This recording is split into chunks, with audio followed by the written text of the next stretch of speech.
Good afternoon, everybody. Our speakers of the day, as well all the participants. On behalf of myself and IMC Navi Mumbai Committee, I would like to welcome you all. Shweta, the host, has already informed most of the things about this particular initiative. Now, I would just like to say that this initiative is taken by IMC Navi Mumbai Committee to make Navi Mumbai as entrepreneurs hub, startup hub. And we have launched this project in the form of series of the weekly events. Today is the fifth one of this series. Total we have seven events, weekly events. So today is fifth. And on 12th January, we have had the mega event that was attended by more than 160 participants.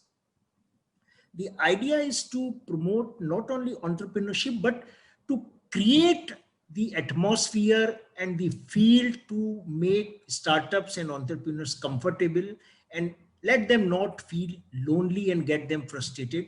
They should have a platform to address their issues, to take up the advice and to approach what to do, when to do, how to do. So this is the platform created by IMC Navi Mumbai for the help of to help entrepreneurs and startups in Navi Mumbai. Now, let me tell you that these events are not just events, but it's a project. And we want this project to be a base in Navi Mumbai for the help of entrepreneurs. Now, today's event is a special event because our regular conductor of this event, Ms. Divya, she is very senior managing committee member, as well the co-chairperson of IMC Navi Mumbai, is one of the speaker. And our host Shweta, see, she is visiting her native place in Odisha to attend wedding celebrations, wedding functions. But see the dedication, she could spare some time and she logged in from Odisha. Now, right now, she is from Odisha and conducting this event, hosting this event. So that is the dedication of her towards IMC cause. So thank you, Shweta. Thank you, Divya. So I will not take much of time. Let the speakers take up the stage and have their presentations. Thank you, sir. Thank you, sir. All of us are committed, and that is why we are all here, guided by you. So before I introduce the speaker, see, I just introduced Nitin Bhapkar from IMC team. In the chat window, all of you please refer to the contact details, his email ID and mobile. Any kind of support that you need from IMC office Navi Mumbai, please get in touch with him. In case you have not registered yourself, you have not getting the invites, please make sure that it reaches out. And it's high time for all of you to take a membership. We have a very nominal annual membership and there is a lot of benefits. And as an entrepreneur, you should look at it as an investment in your further well-being and well-being of your enterprise. So get in touch, fill up your membership forms today without further delay. So introducing our speakers, we have Divya. Already, Jain sir has spoken a lot about her. I'll just talk about her professional expertise for all those of you who have not known her or are seeing her for the first time. So more than 16 years of experience, 12 years as a company secretary. And, apart from running her own CS firm, where she has been servicing clients, MSME clients on all kinds of corporates, she also is the founder of Mentor My Board. It's a very, very unique company. Go and check it online. They are into mentoring directors and giving India professional boardrooms. So she's an independent director on the board of Motilal Oswal Financial Services and Arihant also, right, Divya? Yes. Yes. So, and go and check out a book on Amazon. She has written Coming Home to In-Laws. So this is Divya, our first panelist, and our second panelist, a very charming and young lady, Isha Sekri. Am I pronouncing your name correctly, Isha? Sekri, that's Yes, right. yes, yes. She is a partner in Ajay Sikri and Company. She has worked with a renowned audit firm like E&Y, Ernst and Young, and has more than 10 years of experience, especially in corporate law, cross-border taxation, and FEMA. So, how we will go about is that first Isha will give you a detailed perspective on a topic. Then we will have Divya. And after they are done, we will open the forum to your questions. But in the meantime, be interactive, stay involved, share your questions in the chat window. We will be making a note and we will try and take up as many questions as possible. So over to you, Isha. Please come in. Thank you so much. Good evening, everyone, and thank you for having me here, and thank you for the very kind introduction, Shweta. And you guys are doing such amazing work. I wasn't even aware. So it's nice to know that y'all are taking so much initiative and interest for the betterment of the community, and startups seem to be our clear future today. So thank you so much for that on behalf of everyone. All right. I'm going to be sharing my screen. We'll do a quick 15-minute presentation.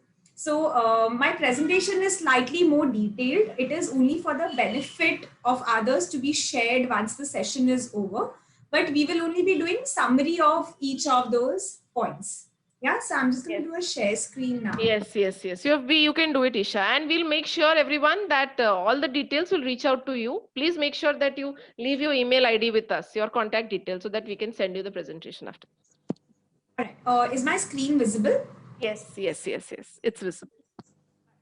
So good evening, everyone. We are going to be touching upon the tax and regulatory provisions pertaining to startups. So as Shweta mentioned initially, that what happens is that, mostly business driven people and startups today are more tech driven people. They are more interested in the creative part, the business part, etc. And more often than not, they tend to ignore the tax and regulatory compliances that need to be done. And what happens is that by the time they reach out to us and tell us that this is what has happened, the cost of complying with all of those laws is becoming so much higher than the cost of just complying with them initially.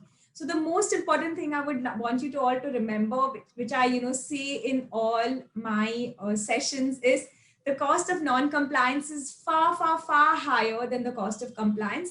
And not only the cost in terms of money, the stress that comes along with it, and the cost of your time, to later on correct things that have not been done correctly. All right. So with that basic introduction, I'm just going to quickly now tell you what are the basic compliances, what are the things you should be doing, what registrations you should be doing, and how those registrations also benefit you. All right. So here is a very small index. Is my screen completely fully visible, or should I do a slideshow? Yeah, you have to. No, you have to make it into the presentation mode, F5. Yeah. All right. Just give me a second. I'll do that.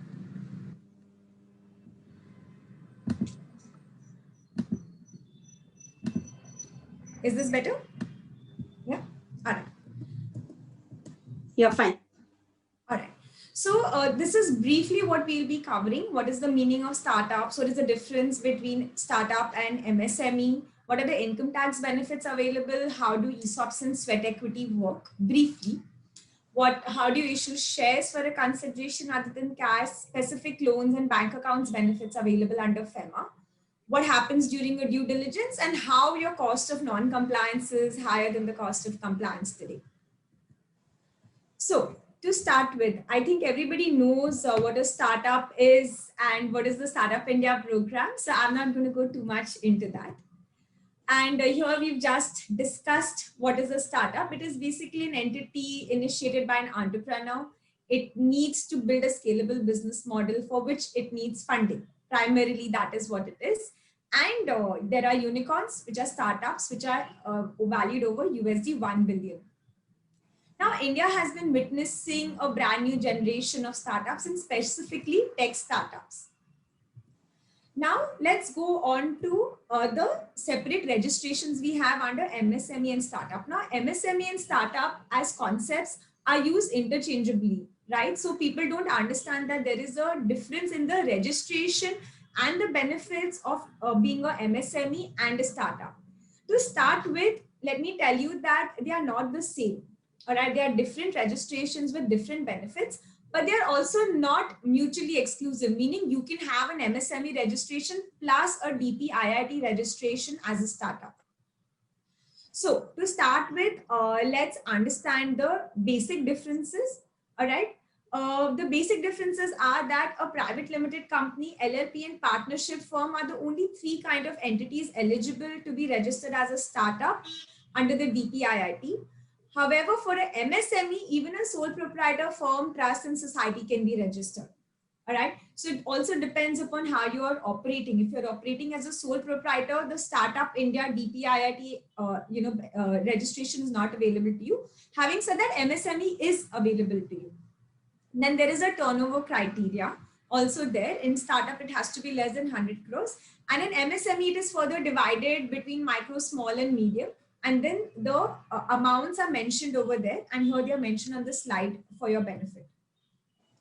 For startup, the limit is up to 10 years or turnover of 100 crores. And MSME, there's no specific time limit, but it is subject to the investment and turnover criteria mentioned on the previous slide. Overall benefits that are available to a startup include a tax holiday where you can actually apply for exemption for payment of income taxes for X number of years subject to conditions. You also get benefit from angel tax, which is 5627B. You have certain benefits under FEMA. You can get cheaper registrations under the patent law as well. Under MSME, one of the biggest benefits I have found, other than the subsidies and the supports and the development scheme, is the fact that there is something called as MSME Samadhan. So what MSME Samadhan says is that if you are registered as an MSME under the Udyam Aadhaar, all right, then if your payments have not been made for more than 90 days, you can actually write to them, you can file an application on MSME Samadhan and tell them that so-and-so person has not made my payment. And that person then has to make the payment to you with interest, mind you. And it is working out really well. Like we've had a lot of MSMEs who have gone ahead and done this, and they have got really brilliant results with MSME Samadhan.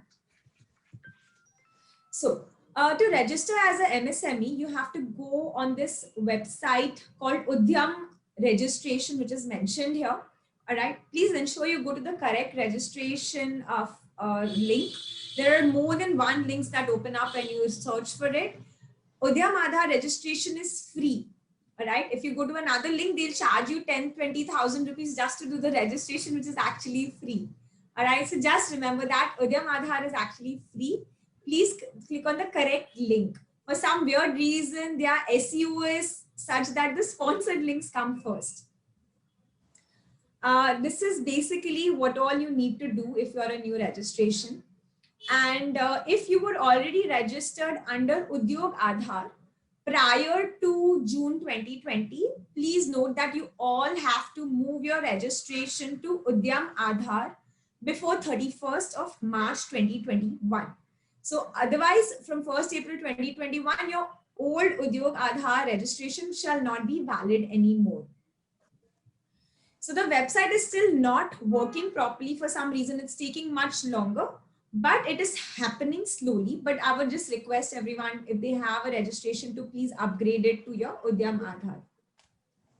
Now going to the DPIIT registration, which is the Startup India Movement registration. Here you can register.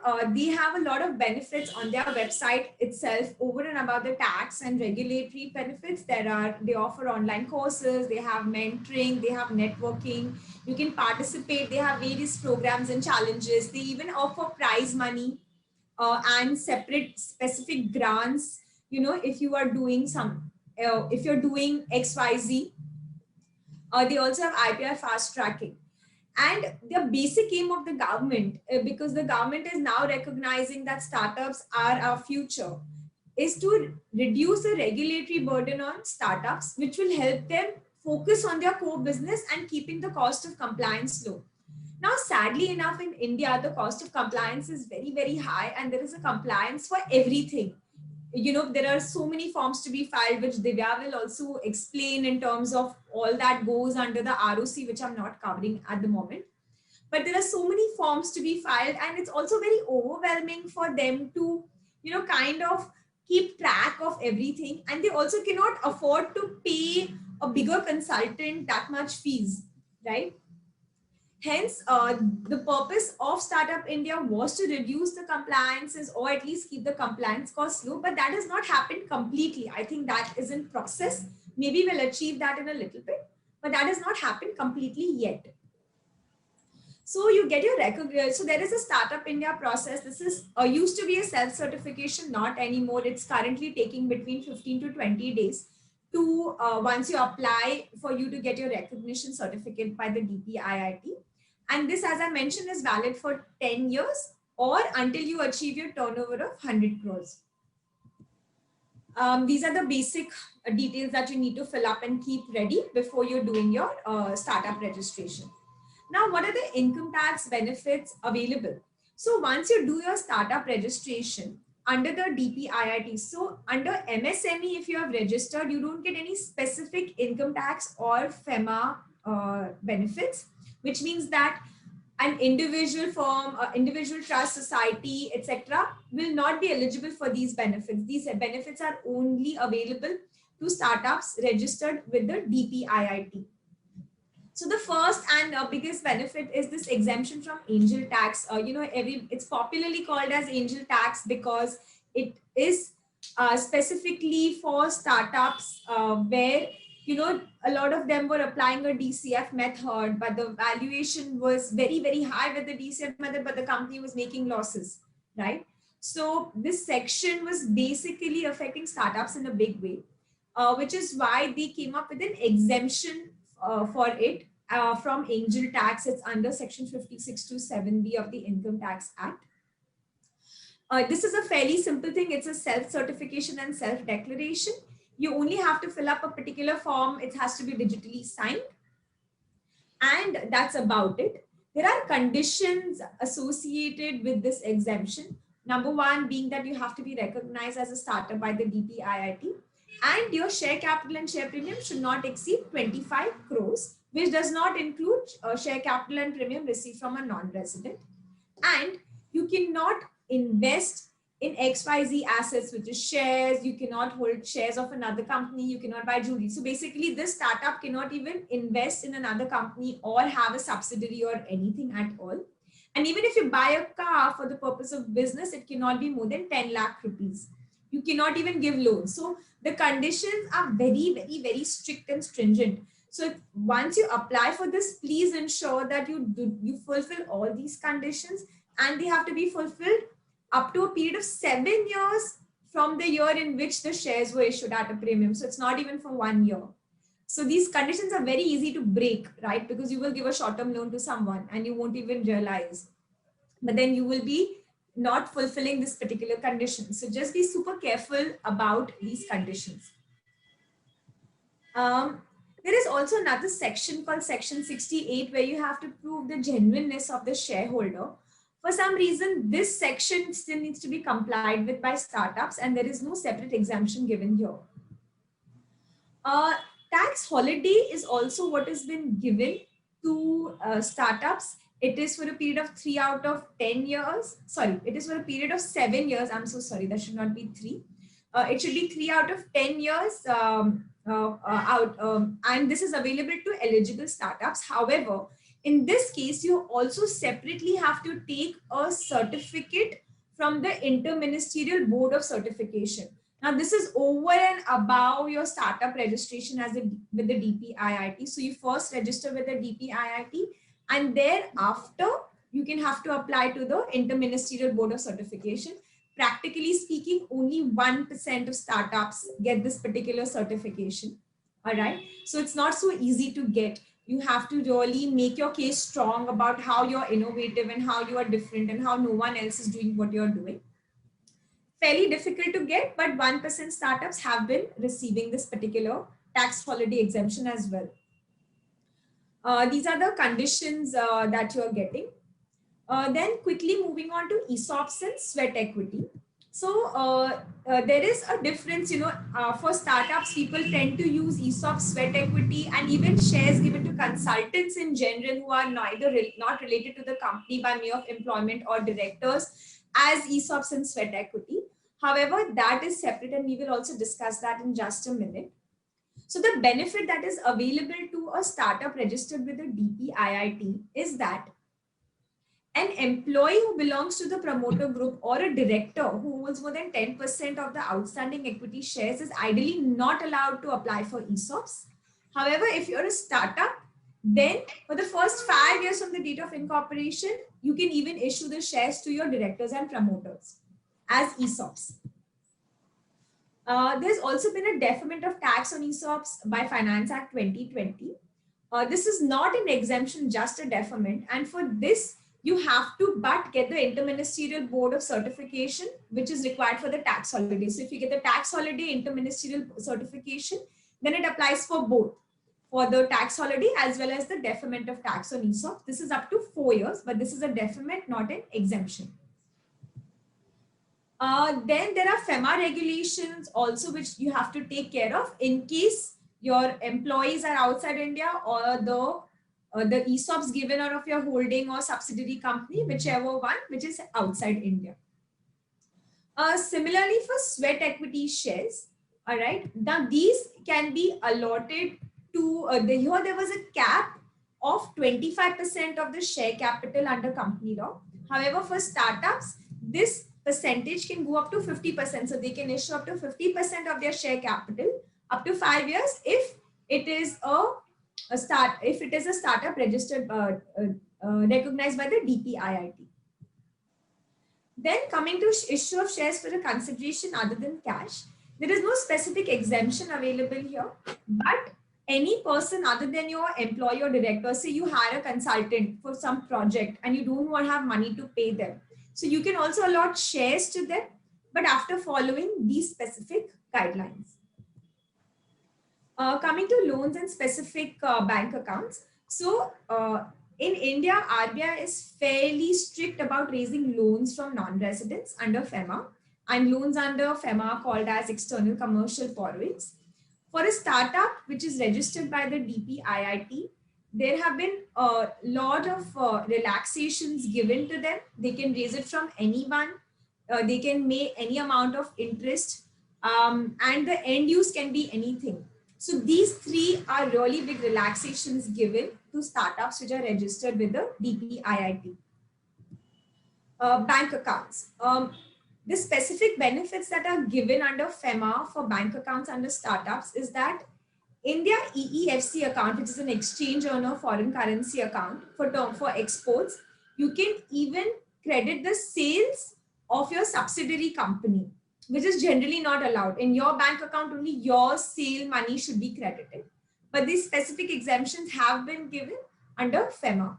And you can even open a foreign currency account outside India and credit the sales made outside India itself. Then coming quickly onto the due diligence, whenever you have a due diligence when you're raising funding, these are the basic things that they will check. And for this, it is very, very important that you have done your compliances in time. You have maintained your minute books. The biggest one I feel, and I think Divya should probably focus slightly more on that, is the minute book and the statutory registers. Every time there's a legal due diligence, the minute books and statutory registers are checked, and startups have no idea. The promoters literally, what is this? Why are they asking me for this? I've never filed this anywhere. So because minute books don't have to be filed anywhere, they kind of get ignored. So common mistakes otherwise are also just non-payment of your TDS and GST. And it's, as I said earlier, there are a lot of compliances. So please, please, please make sure that your person who is doing your compliances is hands-on, knows what they are doing. All right. And today the cost of non-compliance is far, far, far higher than the cost of compliance in terms of money, in terms of your time, and in terms of stress levels. So please ensure that your compliances are done properly and in time. And that's my 15 minutes. And thank you very much. Bang on time. Yeah. Shweta, you're on Shweta, mute. you're on mute. So Priyanka, thank you, Isha, so much. That was wonderful. I think Priyanka shared a comment. So it is not going super fast. Don't worry. She had a time to stick to, but she is there. Divya is here to answer your questions and the parts that you've not understood. and any part that you have not understood. A lot of people have been asking me on the window, personal window also, आपको presentation मिलेगा कि नहीं? Definitely मिलेगा अगर आपके contact details हैं. Nitin, please make sure that this is mail like ever, but please share. We have noted down the email IDs. In case you have not shared, please share. And yes, I think we'll take up one question that came. किसी ने तो एक पूछा था. 1% company, yeah. 1% company. Yes, that is a question from Sameet Thakkar. I think, yes.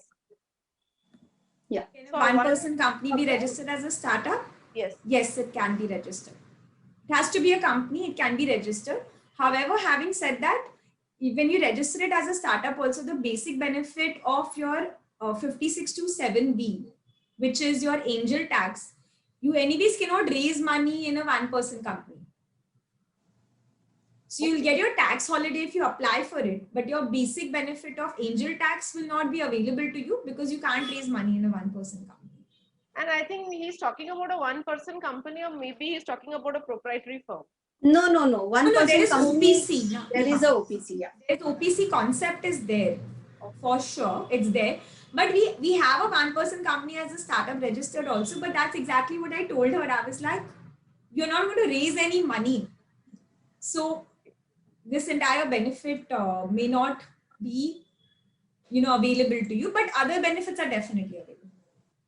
Wonderful. Divya, over to you. And in the Thank you so meantime, others much. can keep asking their questions.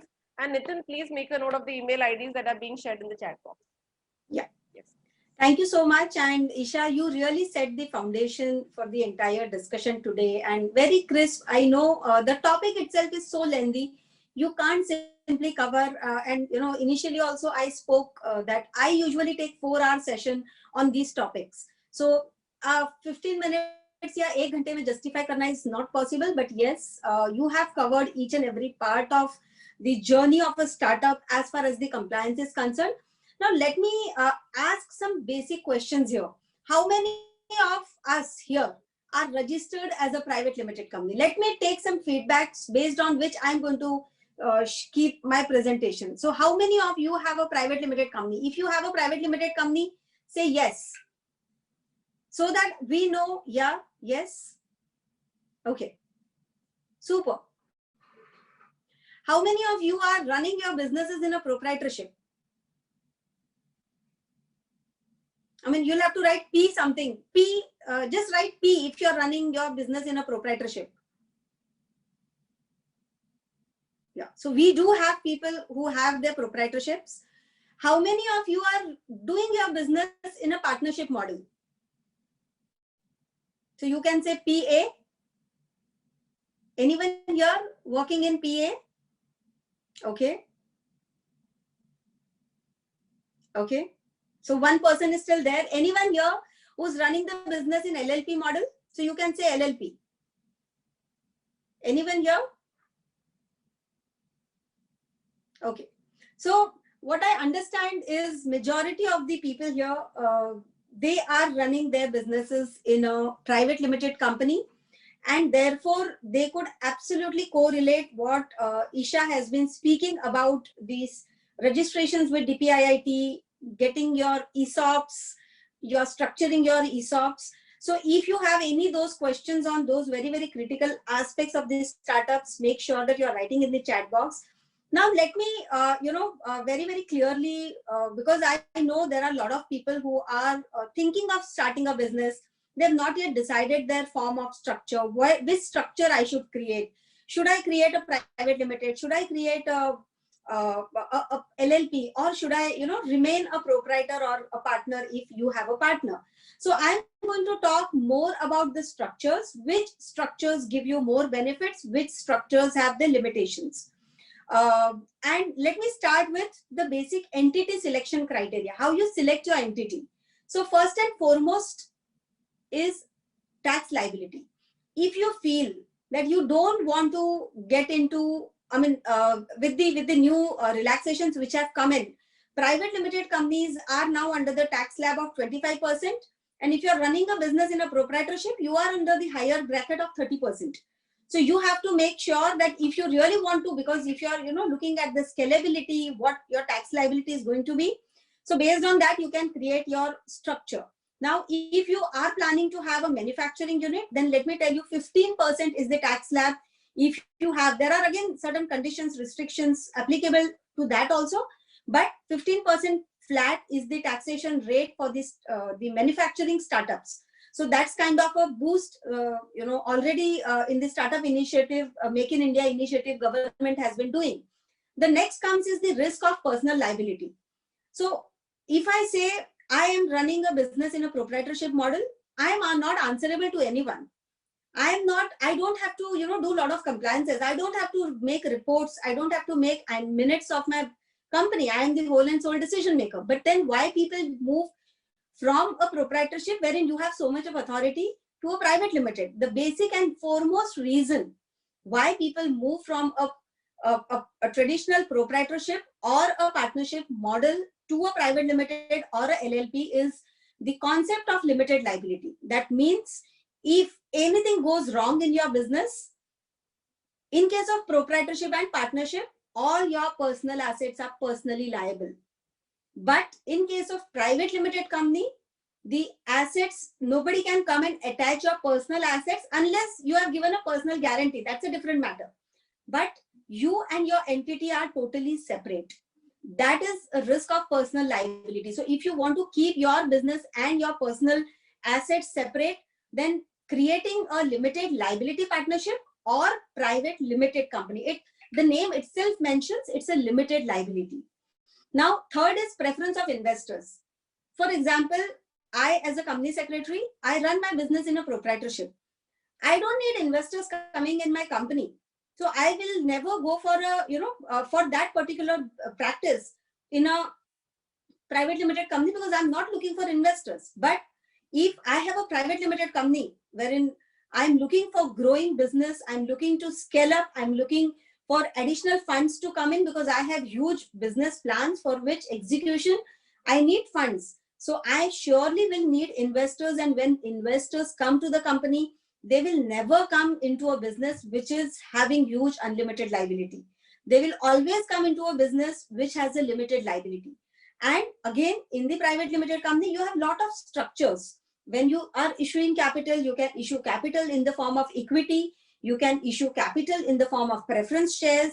So when people invest in preference shares, they are not getting voting rights. So you can decide whether you want to give them voting rights, non-voting rights, participating, redeemable, non-redeemable. N number of structures can be created if it is a private limited company. Then next comes is your record keeping obligations. As Isha mentioned, definitely I'll say that if you, once you have decided that you are going to be a private limited company, you have to make sure that the compliances are given a priority. And Isha has twice mentioned, and I'll again repeat it for the third time, that if you want to know the cost of compliance, try doing non-compliance. This is very, very clear. And from the startup phase, I mean, what we conduct modules are nurturing the startups, nurturing the startup boardrooms, because that's the, I'll give you a story here. When, the babies are small, at that time, if the good manners are given to them, if they are well groomed, they become better citizens.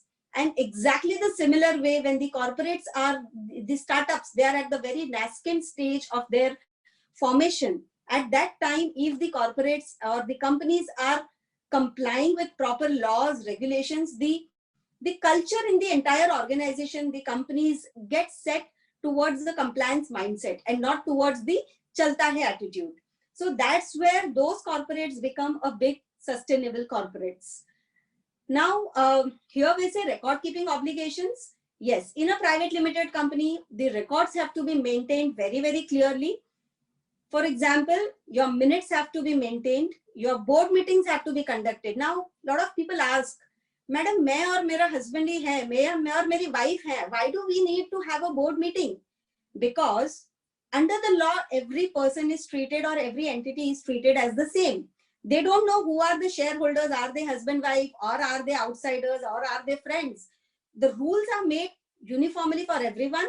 So if you are a private limited company, your wife, your husband, if they are, still shareholders in the company, directors in a company, still you will have to keep those records very, very clearly. And let me tell you, due diligence for a startup at the time of investment is a huge task. I have seen companies delaying the process of investment for more than 6 months just for non-compliances for a lot of things.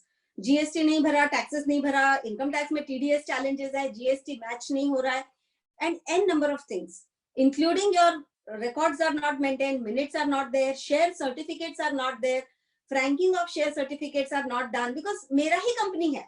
Usually the biggest challenge, me and my company are same, but in case of private limited company, when you are running a private limited company, you and your entity are two different persons. That's very, very difficult situation for to create that in the brain, but still has to be created when you are starting your business in a private limited company. The next comes is future goals of business. So if, as I said, I don't want investors, because my growth is going to be as much as I want in a proprietorship.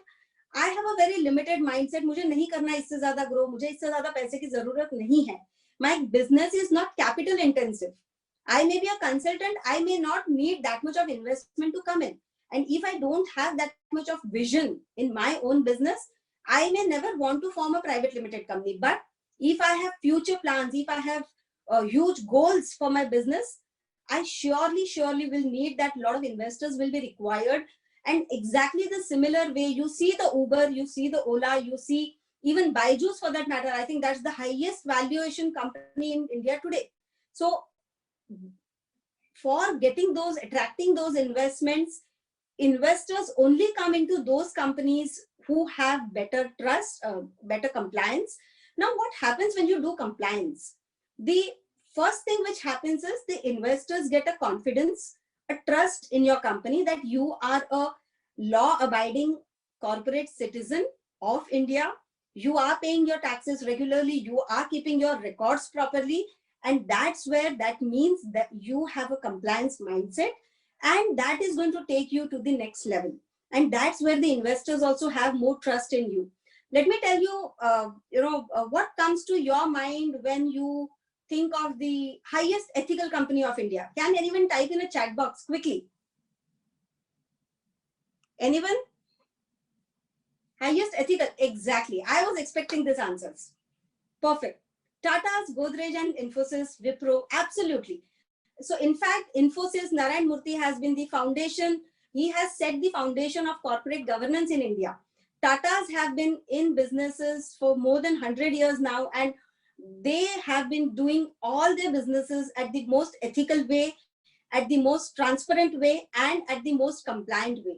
So even if it takes them to delay in the process of approvals, but they still will be doing that process, and that has made them a trustworthy organizations.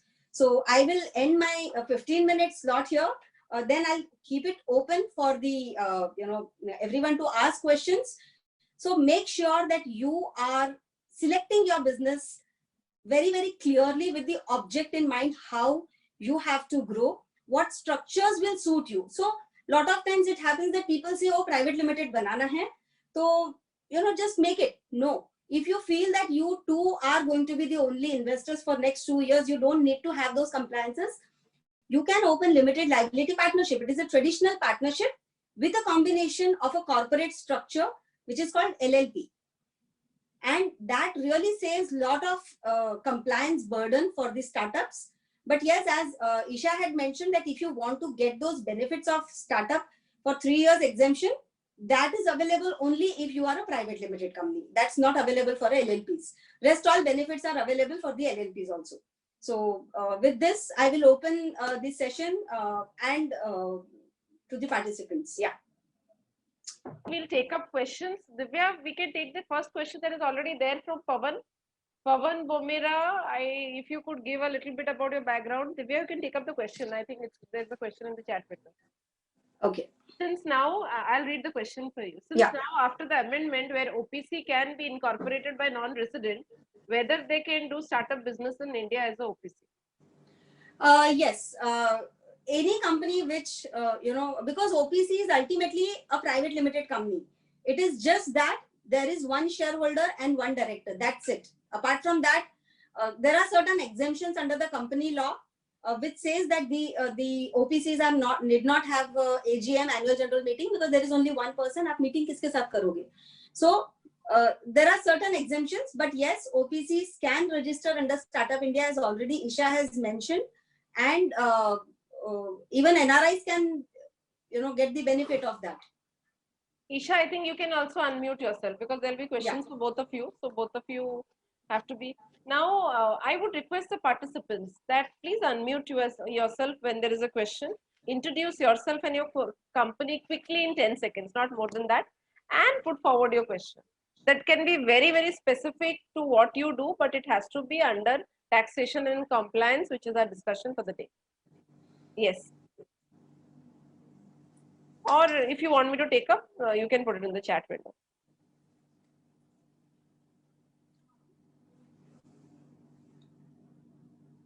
Okay.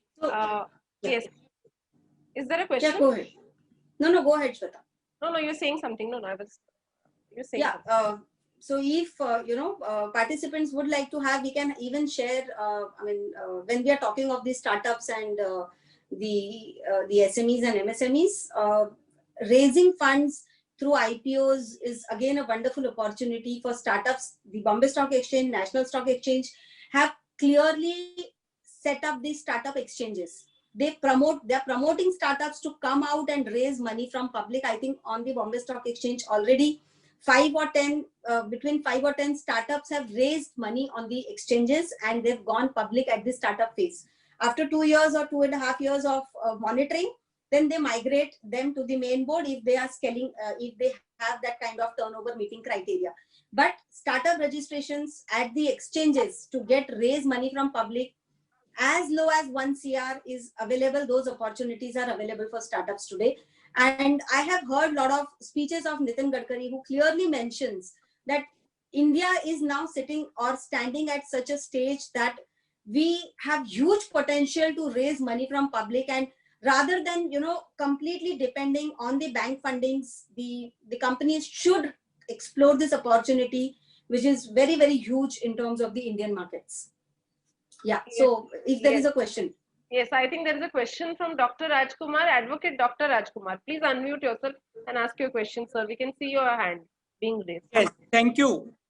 No, we have a law firm, Adukia Law Chambers. Can we create a startup of knowledge process outsourcing? Suppose at a global level, we do drafting and legal process outsourcing. This is my question. Yeah, Isha, you would like to go for it? Otherwise, I can. Yeah. Good evening, sir. Go ahead, Isha. Can you hear me? Yes, we can. Yes, please go ahead. Good evening, sir. Good to have you. Haven't spoken to you in a while. Sir, you have a LLP or a partnership firm? It is LLP. It is LLP. So, LLPs are eligible to be registered as a startup under the Startup India DPIIT program. Plus, you can also be registered as an MSME under the Udyam Aadhar. To be registered, you have to just show to the DPIIT what is this innovative business that you're doing, or what is the innovation that you're bringing.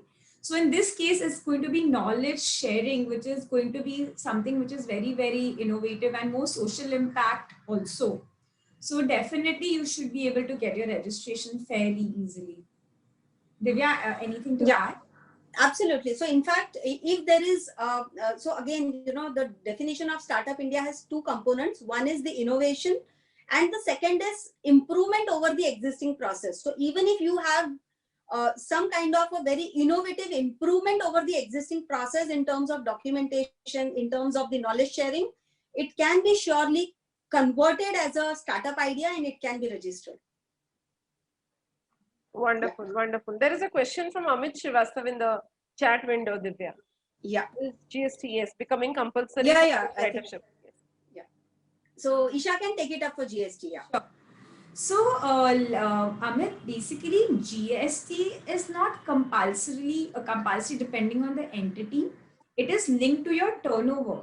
So if you are in services, your turnover is 20 lakhs, after which GST becomes mandatory. And if you're in manufacturing and goods trading, basically, it is 40 lakhs. So it is not related to your entity per se. It is not that all proprietors have to be covered under it. It is related to your turnover based on the business that you do. Thank you. I would like to cover one point for benefit of everyone, that now under the new regulations of ease of doing business in India, there is a form called Agile. When you are forming a company, in that form, you can get all your registrations under one go. Initially, there was that you first form a company, then you take your PAN number, then you take your TAN number, then you apply for GSTN number, after which you might go to ESIC registration, PF registration, even your export import registrations, and even your opening bank account. So everything gets done under one single application when you're forming a company. So which is a very, very innovative step in all itself, and ease of doing really has gone high. Yes, after forming a company, there is no ease of doing. Company बनाने तक ease of doing है, उसके बाद में काफी सारे compliance burdens हैं. And I'm sure government has been working on lot of decriminalization of laws, especially under the company law. Again, now they are decriminalizing lot of provisions under the LLP Act also, to ease the burden of compliance on the businesses. And for a smaller company, if you don't want those benefits, again I'll tell you, 25% tax slab, मतलब अगर आप normal proprietor में 5% tax 30% दे रहे हो, और अगर आपको private limited बना के 5% का बेनिफिट मिल रहा है, that's a huge saving.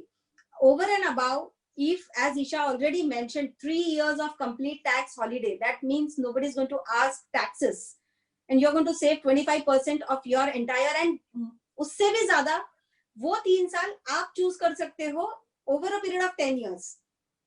So that is something, the biggest advantage which the Startup India scheme has been giving for this startup. So everybody should definitely, take the benefit and register. And let me tell you, you really don't need any consultants for getting these registrations. The processes over online is so smooth that, you can apply. And if you have little knowledge about, how you make online applications and all, the processes are really easy, and I can say DIY, do it yourself.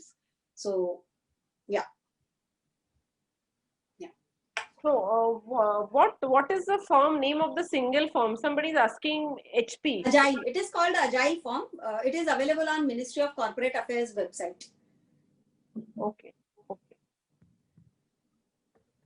So I think that's something around 20 registrations in one form. That's what I remember. I'm not sure how many registrations are still there, but around close to different registrations you can get in single form.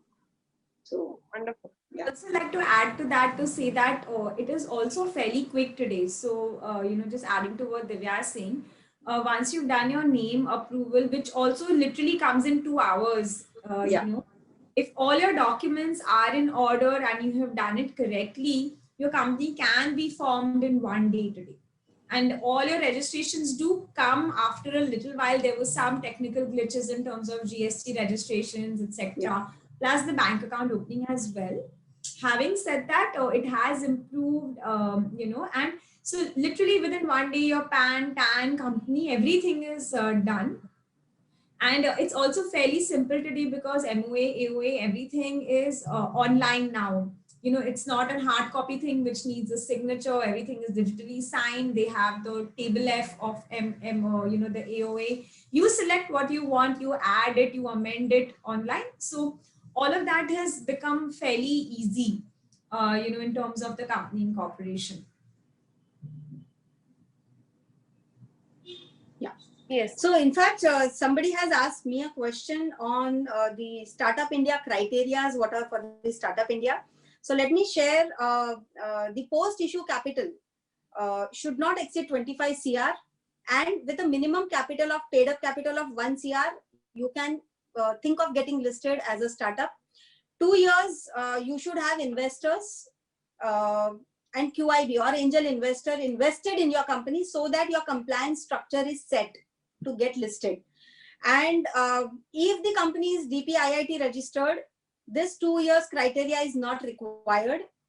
And there should not be change in promoters, since formation till you get listed. So I think these are the basic criteria if you want to get listed on the exchanges, on the startup exchange, very, very clearly. And exchanges are also very cooperative. They also help you in lot of compliance with the processes. If there are some flaws and which needs to be rectified, and you need support from some of the parties to help you out, they also have been very, very supportive on the exchange front.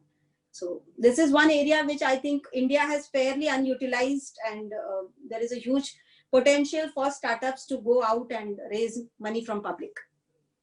Again, yes, compliance for this, at the startup ke stage mein wo bear karne ka capacity hona chahiye, because the moment you get listed on the exchange, you have 100-200 shareholders coming in, and those shareholders will have their own expectations, and compliances will increase.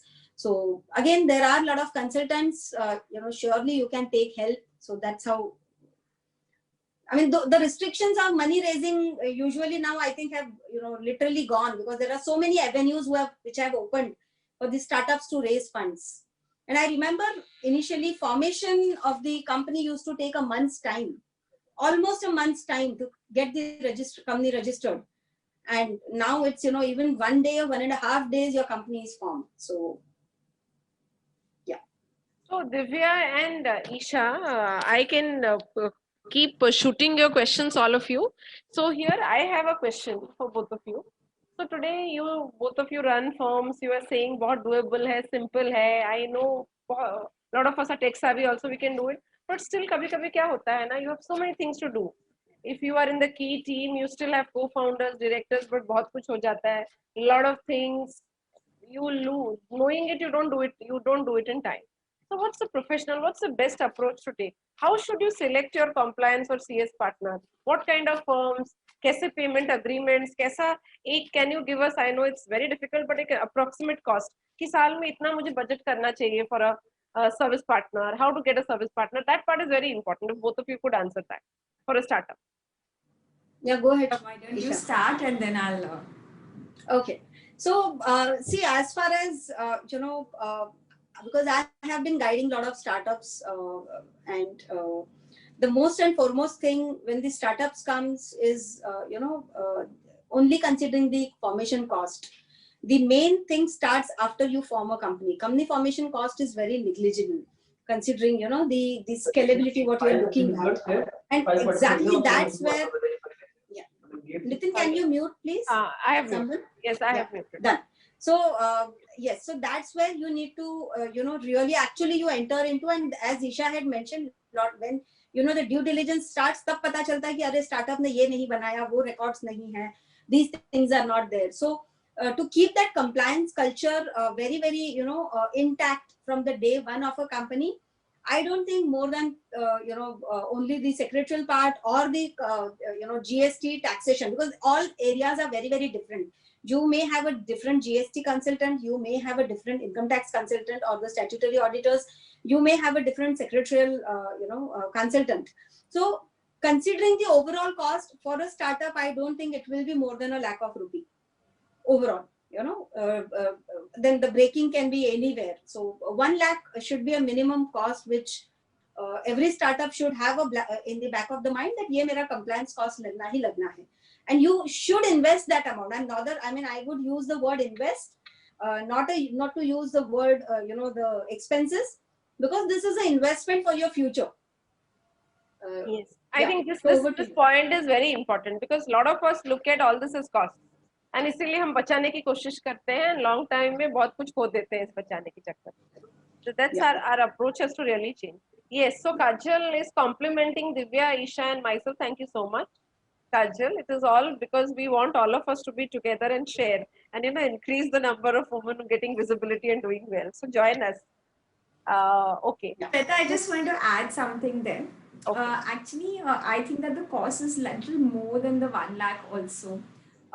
What happens is most startups don't even invest in a basic accountant, someone who can manage the accounting, someone who can manage the banking, because all that is also something that the promoters are just not interested in doing. Like I was, during this, this busy period of the tax returns, I had a startup who was getting funding, and we had to go through the shareholders agreement threadbare and line by line, and he literally told me that all I am doing is reading agreements. I should be out there doing my creative work, and I was like, but you have to invest time because you are signing and taking obligations on. So you need to be aware of what you're doing. So most important thing I think that startups don't invest in is even an accountant, and that accountant cost itself is going to be 3 lakhs a year in my view. Okay, because someone who's decent enough to understand your nuances and handle your banking itself. Okay, your first step is to keep a slightly higher budget for that person. All right, the consultants can be there, and that cost would be around 1 lakh that Divya said. But and there are others, don't get me wrong, there are people who have seen advertising that they will do everything for you, including accounting, GST, minutes, everything for 20,000 a year. So I've told those people, I said, please go and get it done from them, but I cannot guarantee you what this guy will do in 20,000 a year, right? So the point is, there are those people available. I don't know what is their quality. Maybe they are good. Okay, but just understand the functions first that need to be done at your level. Right. Most important is, please invest in a good accountant. As you think your tech team should be good, please understand your finance team has to be as important and strong as your tech team. Most startups only want to, give their CTO X amount, CTO this, technology team this, and they kind of forget about the finance bit of it. But I would honestly recommend that for a startup, including your accounting, TDS, GST, registrations, your budget should be around between 4 to 5 lakhs. That is something that you should know is an investment that will help you in the future, because I have seen people filling in due diligences because they'll really ace the tech due diligence, and your legal and your tax and your other books due diligence they do not comply with. And every person who's funding you, your investors, take your stat and tax and regulatory due diligences very, very seriously. So my personal request is to keep your budget slightly higher, understand the investment that you're making. That's very important. And Yes. also today just one more thing is that today, if you want to do funding, right, you want to raise any money at all, it is so expensive, because if you have to do a shareholders agreement, plus you have to do a share subscription agreement, and just your valuations, today under Companies Act, if you do a private placement, you need a registered valuer certificate. Then you need a separate certificate under Income Tax Act. And if you have non-residents coming in here, you need a separate valuation there. And if you do not have the 56(2)(7) exemption, then you need a merchant banker certificate also. So the point is that don't shy away from it. Understand that compliances need to be done. These certificates need to be taken. All right. So if you're raising any money by private placement today, the basic cost of it has become 1,50,000. Even if you get someone very cheap to do this, now even 20,000 will add up and become 1.5 lakhs. Yeah. So whenever so that's what, and so if you're getting investment, get it all together, for example, so that you're not doing double, triple times the same thing. That is what I would recommend. Yes, yes. Point well taken, Isha. I think, yes, Jagdish, Mr. Jagdish Naik has a question. Yes. Please introduce yourself and come in with your question. Hello, good evening, everyone. I'm Jagdish Naik from Clinitech Laboratory Private Limited. We have formed the company in 2010. Now we are starting a new vertical called a CTL Wellness. Can this be considered as a startup? I take it, Divya? Yeah. So if you are forming it as a separate business, and it's not the extension of, there has been one provision that it's not the exactly similar business you are shifting to another company and, taking benefit under that, then it is not available. But if you are having some innovation into it, which is different from your existing business, then you can surely start that new business into a new entity and get itself registered Okay. under the startup. It's possible. But it is an extension of my same profession, but it's a completely new. Yeah, if it is a completely new, I'm sure you will get the registration. At least you can try it out. Try करने में कोई हर्ज नहीं है. Okay, thanks a lot. Yeah. Other thing is that when you're doing a registration, they just seek a declaration from you that this is not reconstruction of an existing business. They are not going to come and check it. Okay. So it is for you to justify that it is not a reconstruction of my existing business, if at all it comes to that. But at the time of registration, nobody checks it. It's a self-declaration. You just stick to Self-declaration. saying that this is not reconstruction. Nobody's coming to check it. Thanks for it. Thank you. Wonderful. Now Nitin has been sharing his contact details. I hope everybody is making a note. Do get in touch with IMC office here at Navi Mumbai. Yes, the other questions. So I think Jagdish, you can lower your hand if your question has been answered. Now anybody else who has a question, please, we have last 15 minutes remaining, so make the best use of it, or else anyways we have a lot of things on which both of them can be, and I have a lot of questions already with me, so, but I would want all of you to take the best chance. Isha, buying money itself is expensive. I don't understand. I think No, she was replying to the Isha's question. Yeah. okay. I mean, okay, Isha's statement. okay. I was saying that it's all expensive. Okay. And like what Isha added, accounting services be outsourcing hota hai. So if you're an early stage startup, you can really find a good outsourcing company which does account outsourcing, and then it can be slightly or far more cheaper. You can at least start with that if you are just getting into the business instead of hiring somebody. Acha, my husband, there's a question from Shweta. My husband is into a full-time job. Can he be part of the company somehow? Okay, so I'll answer this question.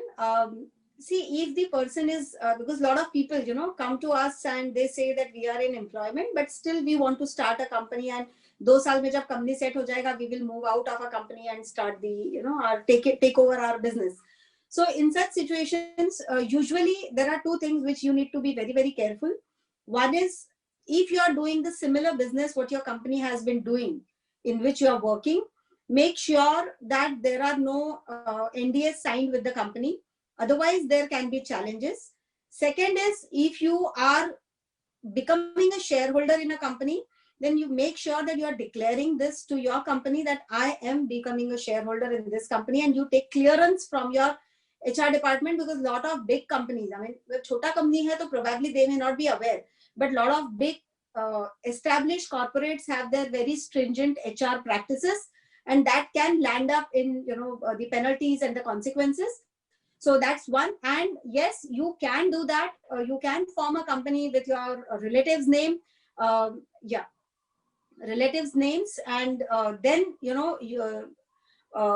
the bank accounts should not be operated by the person who is in employment. That's very, very important, because you should not be into the executive position into that company. So if you have your relatives carrying on that business and you are running it back end, that's perfectly fine, but you should not be at the front end. So that's what my take. And if Isha has something else to add on, she can. And because if you mentioned Shweta, it's Tata's, so I think you should first, make sure that you have a very strong, because as I know, Tatas have surely, see, काम ना करने के लिए कोई भी नहीं बोलेगा, but if there are proper disclosures, transparency is maintained, I'm sure, if there is some innovative concept which is not conflicting, then you can surely go for it. Divya, her husband is in Tata. Yeah, that's what I told. Yeah. Yes, is in Tata. That is what she's writing. Okay. Yeah. Okay. Hopefully this gets answered. Any more questions? Any current regulatory compliance challenges that you are facing in your enterprises? You've been given some advice you don't know. This is the best time for you to get a neutral and unbiased advice from a panelist today. So, In fact, yes. I had a question. Somebody had posted me in the personal chat. About the IPR. intellectual property rights are very, very important for a startup to, be careful about. Make sure that if you have your logos, if you have your, innovation, if you are really into a very, very deep innovation, make your, those innovations patented with the trademark authorities, the patent authorities, and get your logos, your brands registered with the trademarks, which are becoming very, very important intellectual properties in your balance sheet. So that's, something very, very important, which every startup should take care of in a timely manner, because startup is a space wherein, probably the ideas can be copied very fast. So you have to be very, very careful when you are keeping your IPRs intact with you. Kajal is asking, should IPR be in personal name or company's name? Okay. So now, usually if you are looking for the investments and those investments are going to be based on the IPRs should be in the name of a company. Then only you will be able to encash in terms of valuation on them. Many people have, I have seen, especially in the patents. So the founders get the patents in their own name because they are the inventors of that, and then they assign those patents to the companies, so that there is a clear, understanding, and the royalty keeps coming on those patents to them. So it depends on how you take it up. Yeah. I would just like to share a small example there. So we have a client who's, there was a due diligence, and there was all inbuilt technology. It was not, and they had registered the trade name as well as the IP of the portal itself. So it was in the name of the company. It's just that the director whose email address was given was a personal Gmail address given, and not the company email address.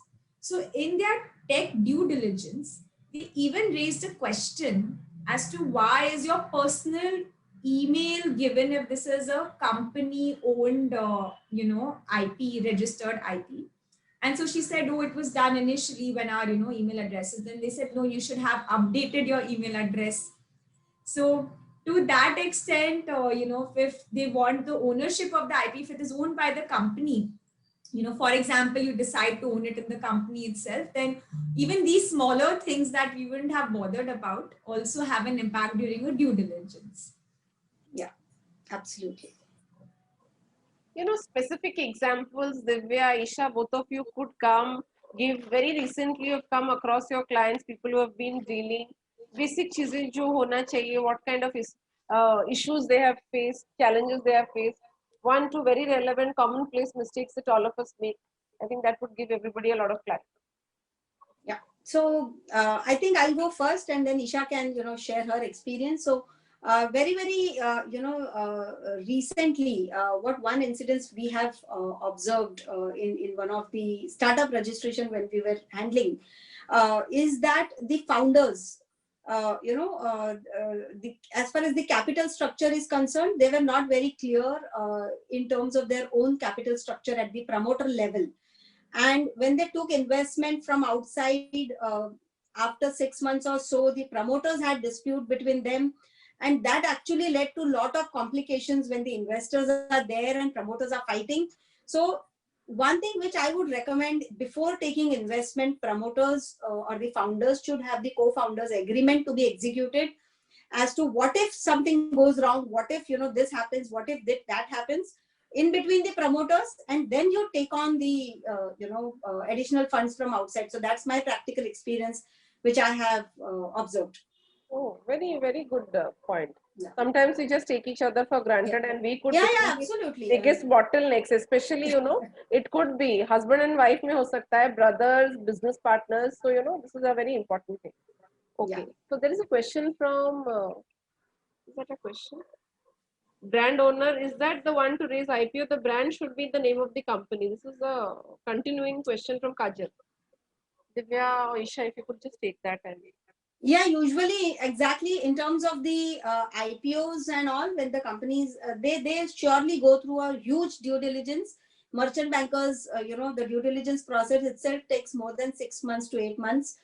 For the startup IPOs or SME IPOs, the entire end-to-end process can get completed in 3 or 4 months' time. But in that process, the intellectual property, if you are banking on it, if you want that valuation to come to your balance sheet, then it surely should be an asset of a company, no doubt about it. But at the same time, the promoter can give it to the company. If originally पहले अगर promoter ने लिया है खुद के नाम पे and now he wants to transfer it to a company, he can transfer it to the company and get the shares exchanged for that. As I mean, the company can issue shares consideration other than cash. So instead of giving cash to the company for the shares, the IPRs can be given to the company. So that's possible. But yes, when you are going for an IPO, no doubt about it that valuation ke perspective se the IPRs should be in the company's name. Okay, Isha, any recent examples, any things that you wanted to share? Like Divya brought out a very important point through this story that she shared. Examples. So anything that comes to your mind? So the biggest, points that have been coming, that have been happening at least with us recently is, a lot of our startups want to give really, a lot of shares as ESOPs, especially to their CTOs and, other founders who want to be part, who are supposed to be part of the team. And, those issue of shares have a lot of tax implications based on the valuation of the company. So what has typically been happening is that the CTO or the employee or whoever that person is, when you tell them that their shares will be given to you without any, payment of money, what that is basically, there's no grant price, it's cashless for them. But the fact is that there is still a tax liability on it. And, that is something that somehow promoters don't discuss with them in advance. And, it comes to a place where they say, no, but I'm not, going to pay any taxes on this. You bear my taxes as well. So what I would like to tell everyone is that before you commit on any shares to anyone, ESOP, sweat equity, whatever it is, even to your CTO or whoever, just ensure that before you commit, you have spoken to your consultant about tax and other implications of that particular issue. That would be, that is something that I know has been faced by a lot of startups. Wonderful point again. I think a very, very relevant point, because this is a new culture, sweat to equity, or bringing in a partner and giving him a stake in your business. These are ways that people are adhering to at least the modern day startups and new businesses. So wonderful point. Any last, I think we had a very excellent session, but any last questions, and we will close in the next 2-3 minutes. Or and I will give the last words to both of my panelists, and we can end the session. Yes, Geeta, thank you. Okay, so Divya, can you give us your parting comments, and then we'll go to Isha. Yeah. So I'll tell, I have been guiding the startups for last 12 years now. Startup came in after 2014, 15, very, very, recently, that word, but that exists in the culture, for a very, very long time. And it's only the boost which has been given after 2014 to the startup ecosystem has been created. So there are a lot of accelerators, a lot of incubation centers which are there. So if you, I'll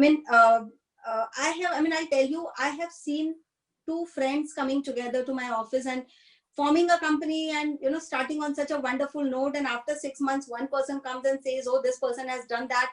This person has siphoned the money. So I always tell everyone that make sure you have your foundation agreements, foundation terms and conditions very, very clear. Whether you are a relative, whether you are a friend entering into a directorship together with a friend, make sure that you have your terms very clear, roles, responsibilities defined very, very clearly, whose responsibility is going to do, whose responsibility is going to be what. I'll give you an example. One client who came and, they had 3 partners and excellent creative guys, into the fashion designing area. And the responsibility initially was that one person is going to do a marketing, one person is going to be doing a creative thing, and one person is going to be into the administrative thing. Now, the person who was responsible for marketing, he did not perform his job. And the person who was doing the creative work, he was also marketing, and he was also bringing the business and also creative. And there was such a deadlock in the management because of all these challenges that people people stopped talking to each other, and the employees had to suffer with no salaries. So, these kind of deadlocks do happen when the businesses are startup and they are not, well structured with the right roles, responsibilities clearly defined, and following them very, very rigorously. Everyone with, that accountability, what we say, has to be very clear when, you are entering into a startup with anyone or into a partnership with anyone. Yeah. So this is my closing remark, and all the best to everyone here who have been, on their journeys of their businesses, SMEs, MSMEs, startups. So I wish everyone, that you scale up, you grow, and you get listed on the exchanges and be wealth creators. So I keep telling everyone this. Thank you so much, Divya. Yes, Isha. So I just have 2 points on the funding bit. So there are 2 other things that happen generally every time a funding happens. Number one, people don't understand the concept of pre-money and post-money. So they land up, giving out a lot more equity initially itself. So one, before you commit to anyone on funding, please get the concept of pre-money, post-money right, because it makes a lot of difference on that. That is one. Second is, as a company, please always create your ESOP pool, because that goes a long way. And pretty much all VCs today want to invest in you only if you have an ESOP pool created, whether or not you've given any options from there. But ESOP pool is seeming to be one of the deciding factors for all VC fundings, at the moment, even angel rounds for that matter. Third, also, they want the promoters to have a lot of skin in the game. So please ensure that promoters together hold more than 50% in the company. Don't, in your friends, family round, don't sell out too much on equity. Use more innovative concepts available to you, like your CCDs and CCPS. And if you're a registered startup, even a convertible note is available to you today. So those are my only, on funding. Just be super careful before you commit on your valuation. Understand pre-money, post-money. Understand how much promoter equity should be there. Make a chart of where you will be in the next 5 years in terms of equity. Very, very important. And then later on, otherwise, you're struggling to transfer shares to the promoters because it's not falling into the VC's criteria, for example. So those would be my closing remarks, and I wish I thank everyone for a very patient hearing. This has been a very, very excellent experience for me. And good luck to everyone. All the best to you guys. And if you all have any queries, concerns, please feel free to reach out to us. We are here for any support you need. Yes. So I think if Divya and Isha will also allow us, we'll share their contact details, company's contact details along with the presentation to all of you. So thank you so much, both our panelists. It has been wonderful. All the audience and all of you who have thanked us and appreciated, thank you. We also show gratitude. And block, like I said, next Wednesday we will be meeting you at 4 sharp. Block your calendars, share these invites. These are free events to help all of us to form a strong ecosystem. तो जैसे WhatsApp पे इतने सारे messages भेजते हैं, अपने 2 business contacts को invite कर लो. That's the best way to add value to each other. So let's grow together, and all the best. Keep doing well and growing in your business. Thank you so much. Thank you to IMC for giving this opportunity. Thank you, Shweta, for hosting it wonderfully, and Nitin for the entire end-to-end coordination. Thank you. Yes, Nitin, thank you so much. So let's wind it up. I think we can wind it up now. Thank you so much, everyone. Thank you. Thank you. Thank you.